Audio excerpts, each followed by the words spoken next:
Brian Sparks from Positive Back Golf, and I'm here at the Arden Cote today with Sam Buss.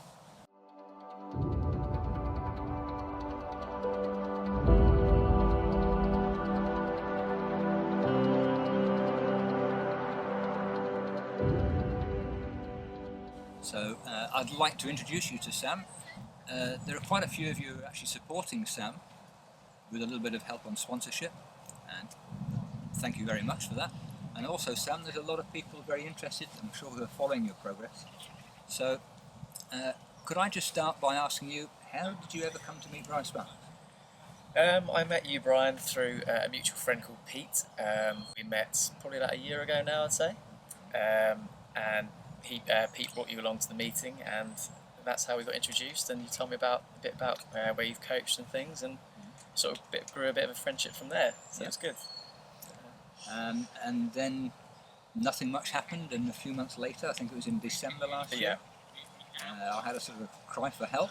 Yeah, I was out playing in the Algarve, playing some tournaments out there, playing great before I went out there, and then sort of, I think I said, lost my game while I was out there, to be honest. Really struggled my golf swing, was putting in hours and hours of practice out there, and was getting worse. I think that's what I said to you, and I was lost, really. So that's when I called you up and said I need help. So yeah, that's when it started, really. So that was in December? That was December, yeah. How long did it take you to feel some improvement? The next day, if I'm honest with you. The next day? You obviously pointed me in the right direction, gave me some advice, you know, and it was really the next day I went out there with a different frame of mind and stopped thinking so technical about my golf swing, to be honest with you. That really, really helped. That might come as a surprise to a lot of people, because I think the average golfer thinks that as a tour pro you have to be very, very good technically. Not really. I've seen, you know, as you guys as well, people with all sorts of golf swings out there, you know, making a good living and playing professional golf. I knew I had the ability. It's just a case of I needed to step in the right direction. And at the time, I was really, really struggling. I think psychologically more than technically. And would it be true to say that I gave you permission to play more naturally? Absolutely, yeah. Just go out there and play golf, I think is what you said. Just go out there and, you know, just go out and enjoy it and see what happens, really. And it did free me up, if I'm honest. So. And what would you say that, I think you said to me at the time that you were thinking about where your swing was, where your body was. What do you think technically now when you're swinging a golf club?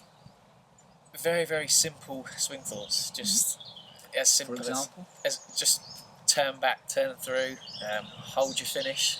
Very, very basic things. Before I was getting stuck in positions and angles and weight shifts, and it's very, very difficult for any human being to think about things like that. So, you know, we kept it very, very simple, and I just stuck with that the whole of this year and having the best season I've had.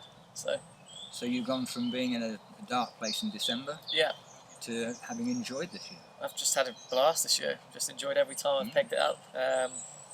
Just looking to go out there and just challenge myself. Really, really enjoyed it this year.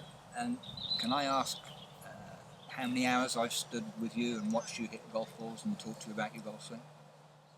Hours or minutes? I think it's been about 5 minutes. I think we've 5 minutes. Okay. We stood on the range for when I came to see you, and you basically just said to hit a couple of shots, and we were just chatting away, and I was just hitting it great, so we just left it there. Really, it's simple. Just for everybody's interest in this, Sam's a very good golfer and hits the ball beautifully. Very, very simple golf swing. So he just got too complicated, and the art of Positive golf is turning the complex and making it into something that's more simple.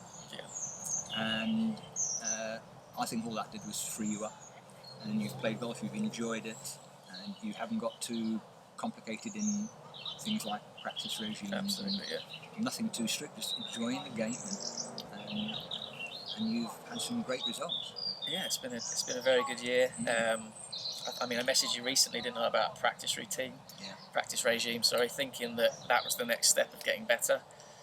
But I was playing great, and Brian, you obviously questioned me back, saying, why do we need that? You know, so I just just kept doing what I'm doing. I just go out there and play, and I find that benefits me the best. Yeah, practice routine or regime, fantastic. Mm. We need to know why we're doing it, and we need to know what the benefits will be. Yeah. And if there aren't any benefits, then there's no point in changing something that's working so well. So exactly that. That's fantastic. What would you say? In terms of the future? How do you see that going in terms of developing your skills, becoming a better golfer? Where do you see the improvements going to come from? To be honest with you, I feel like staying on this track is just going to work. You know, I don't feel like I need to make drastic changes to get to the next step. Just keep playing tournaments and keep doing what works for me. Like we said about Luke Donald, got to world #1, just hitting it, you know, short and straight, and just something like that. So doing what works for me, just playing and putting myself in competitive situations, and just keep learning from those. That's what I feel is going to be a big step. Now, my recommendation to Sam was how about just getting better at the way you play the game? Yeah. And as time goes on, there'll come a day when Sam's a household name. Everybody knows Sam Buss, one of the best golfers that the UK has ever produced. And then everybody will be copying your way of playing. Yeah, absolutely. And trying to make it fit them and their bodies and their mindset. So hopefully. And that's the way things work. We always follow the top players and then we try and copy them. Yeah. When in actual fact what we should be doing is getting better at playing the game the way we play. Yes, totally. Well, it's been an absolute pleasure.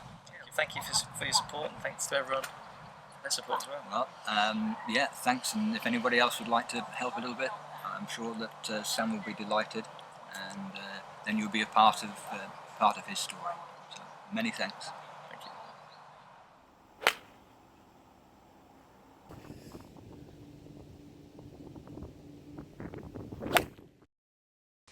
Now you'll have noticed that Sam's heel doesn't come off the ground on the backswing, and his finish is a little bit tight, certainly compared with what you'd see in my swing. But he's young, he's flexible, and he's able to display the 6 basics even with these issues.